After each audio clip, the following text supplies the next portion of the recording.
चलिए अब हम स्टार्ट करेंगे इलस्ट्रेशन नंबर 3। एग्जाम लेवल के हिसाब से इम्पोर्टेंट है। चलिए जी बेटा बताओ। Rakesh commenced business with cash 1,50,000. 1,50,000। देखिए जी पहले तो हम अपना वही परफॉर्मा बनाएंगे सुंदर सुंदर।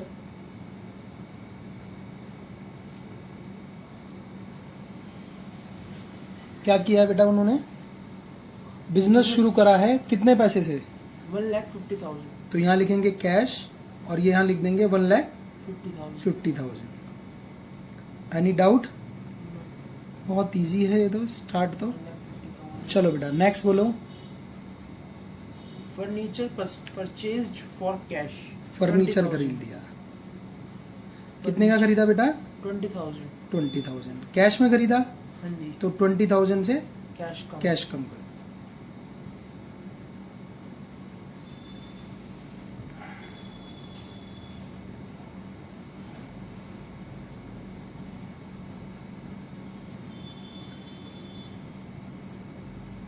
नेक्स्ट बोलो बेटा। Purchased goods from Mahesh on credit 25,000. 25,000। क्या खरीदा है बेटा? गुड्स खरीदा। यानी क्या हो गया? स्टॉक बढ़ेगा. कितने का खरीदा बेटा? 25,000. 25,000। तो ये क्रेडिटर लिख दूं? हाँ जी. नाम भी लिख सकते हैं यहाँ पे, कोई दिक्कत नहीं है। कितना? 25,000। इधर देखते रहो बेटा, इधर भी 130, 20,000, 25,000, 25,000 प्लस 1,50,000। नेक्स्ट बोलो बेटे। Sold goods costing 10,000 to Mohan for cash 14,000. हाँ मोहन को हमने बेचा 10,000 रुपए वाला माल कितने में? 14,000 में. 14,000। तो 10,000 से तो स्टॉक कम कर लो, हाँ जी. 4,000 से कैपिटल बढ़ा लो, प्रॉफिट हो गया। और 14,000 से कैश बढ़ेगा। समझ आ रही बेटा? ये हो गया 1,44,000 plus 20,000 plus 15,000 equal to 25 plus 1,54,000। Next बोलो बेटे। Additional capital introduced. बहुत बढ़िया। Additional capital introduce. सबसे पहले एडिशनल कैपिटल क्या होती है? अतिरिक्त पूंजी। क्या होता है? अतिरिक्त पूंजी यानी और पैसा ले आया। तो जब पैसा लेकर आया तो एंट्री क्या की थी? कैश भी बढ़ाया था और कैपिटल भी बढ़ाया था। अब दोबारा पैसा लाया तो अब भी क्या दिक्कत है? फिर से वही करो। कितना लाया बेटा? कितनी कैपिटल लाया एडिशनल? 20,000। तो 20,000 कैश बढ़ा लो और कैपिटल बढ़ा लो। क्या दिक्कत आ रही है? इजी ट्रांजैक्शन है। ये हो गया 1,64,000 फिर प्लस 20,000 15,000 25,000 प्लस 1,74,000। नेक्स्ट बोलो बेटे क्या लिखा है? Commission received in advance. Commission received in advance. ये क्या है हमारे लिए? Income. इनकम। पहले रिसीव मतलब कोई इनकम, वो पैसा था जो हमें बाद में रिसीव होना था लेकिन वो अभी रिसीव हो गया। तो हमारे लिए क्या है वो? लायबिलिटी। क्या है? लायबिलिटी। रिसीव्ड इन एडवांस है। अगर ये होता क्या ट्रांजैक्शन थी? Commission received in advance. अगर ये लिखा होता कमीशन रिसीव्ड तो ये हमें इनकम हो जाती। ठीक है, कैश और कैपिटल दोनों बढ़ा लेते। लेकिन यहाँ क्या है? एडवांस में रिसीव हुई है और एडवांसेस हमारे लिए क्या होंगे? लायबिलिटीज। तो क्या लिखेंगे? कमीशन एडवांस करके यहाँ पर शॉर्ट में हम लिख देंगे। कितना है बेटा? 2,000। कैश बढ़ा लेंगे और 2,000.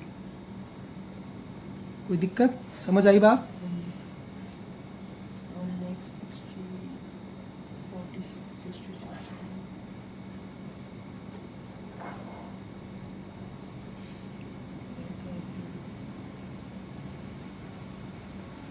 नेक्स्ट ट्रांजैक्शन देखो बेटे।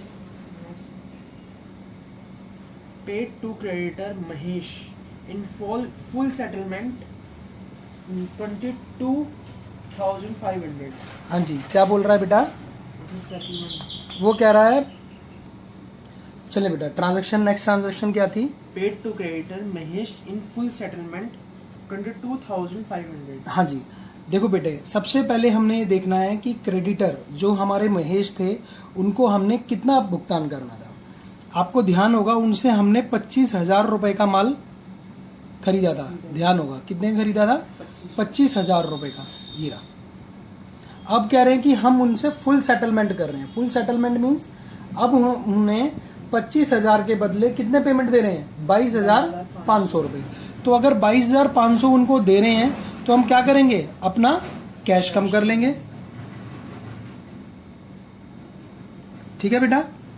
और कितना सेटलमेंट हो गया? यानी सेटलमेंट क्या हुआ? पूरा का पूरा सेटल्ड हो गया। यानी हमने उनको 25,000 के देखा जाए तो पूरे दे दिए। उन्होंने हमसे कहा कि आप हमें 25,000 रुपए के 22,500 रुपए दे दो, हमने दे दिए। लेकिन पेमेंट क्या हुई? अब उनको हमने अब कुछ नहीं देना। तो कुछ नहीं देना तो हमारे क्या हुआ? क्रेडिटर तो पूरे कम हो गए, लेकिन हमें क्या हुआ? इनकम हो गई। कितनी? 2,500। अब टोटल करेंगे 1,43,500 प्लस 20,000 प्लस 15,000 इक्वल टू, अब तो कुछ बचा ही नहीं है, प्लस 2,000 की लाइबिलिटी है जो कमीशन रिसीव्ड इन एडवांस है हमारे पास। और इसमें कितना आ गया? 1,76,500।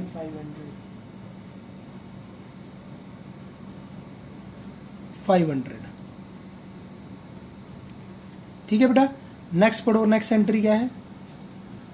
Sold goods costing 15,000 for 18,000, out of which 5,000 received in बहुत cash. बढ़िया एंट्री लिखी है। कह रहा है जी 15,000 रुपए की कोई कॉस्टिंग थी जिसको हमने पहले कितने में बेच दिया? 18,000 में। देखें, सबसे पहले अपना प्रॉफिट बुक करो। क्या करो? सबसे पहले अपना प्रॉफिट बुक कर लो। प्रॉफिट, देख बेटा, हमने क्या किया? प्रॉफिट बुक कर लिया। हमें क्या बताया गया है कि 15,000 वाला जो गुड्स था वो आपने 18,000 का बेचा है। 15,000 वाली जो स्टॉक थी वो 18,000 में सेल हुआ, तो 3,000 रुपए का प्रॉफिट तो हमें बुक हो गया। लेकिन वो कह रहा है कि उसमें से 5,000 रुपए आपको कैश में रिसीव हो गए, तो ले लो। तो 5,000 कैश में रिसीव हो गए। और दूसरी चीज, माल कितने का था बेटा? 15,000 का। तो पहले तो 15,000 से स्टॉक कम कर लो। कोई डाउट है? 15,000 से हम स्टॉक कम कर लेंगे अपना। अब वो कह रहा है कि बाकी क्या हुआ? बाकी हमारा 13,000 डेटर्स हो गए। 13,000 क्या हो गए? डेटर्स। कैसे? क्योंकि हमने जो माल बेचा था वो बेचा था 15,000 वाला 18,000 में। 5,000 हमें रिसीव हो गए थे, तो बचे कितने? 13,000। तो 13,000 के लिए क्या करेंगे हम? Debtors. ऊपर क्या करेंगे? डेटर्स और बना देंगे। कितना बेटा? 13,000। कोई डाउट है? 13,000 से डेटर बन गए। टोटल कर लेंगे आराम आराम से। ये हो गया 1,48,500 प्लस 20,000। अब हमारे पास स्टॉक कुछ नहीं बचा है। फिर डेटर्स हो गए 13,000 के, इक्वल करेंगे। फिर 2,000 के कमीशन रिसीव के हैं हमारे पास, और 1,79,500 ये हो गया। चलिए नेक्स्ट ट्रांजेक्शन क्या है बेटा? Depreciation on furniture provided हाँ, 10%. 10%। 10% मतलब फर्नीचर का 10%। तो कितना हो गया बेटा? 2,000। तो फिर क्या करेंगे? और कहाँ लेके जाएंगे? हाँ बोलो बोलो। 2,000 कैसे है? 2,000 इसका 10%, फर्नीचर का 10% बेटा। भैया ये तो हमारे गुड्स थे ना। नहीं नहीं, फर्नीचर नहीं खरीदा था हमने शुरू में 20,000 का। 20,000 का स्टॉक में हमारे पास फर्नीचर जो था उसका 10%, यानी इसका 10%, 2,000। और फिर क्या करेंगे बेटा? लॉस है हमारे लिए, तो कैपिटल में से भी लेस कर लेंगे। तो ये हो गया 1,48,500 2,000 प्लस 18,000 प्लस स्टॉक कुछ है नहीं, 13,000 का हमारे पास डेटर भी रह रहे हैं जो हमने लेने हैं। क्रेडिटर्स खत्म हो गए थे, 2,000 का कमीशन रिसीव्ड इन एडवांस हो गया, और प्लस ये हो गया 1,77,500। कोई डाउट है? चलो जी।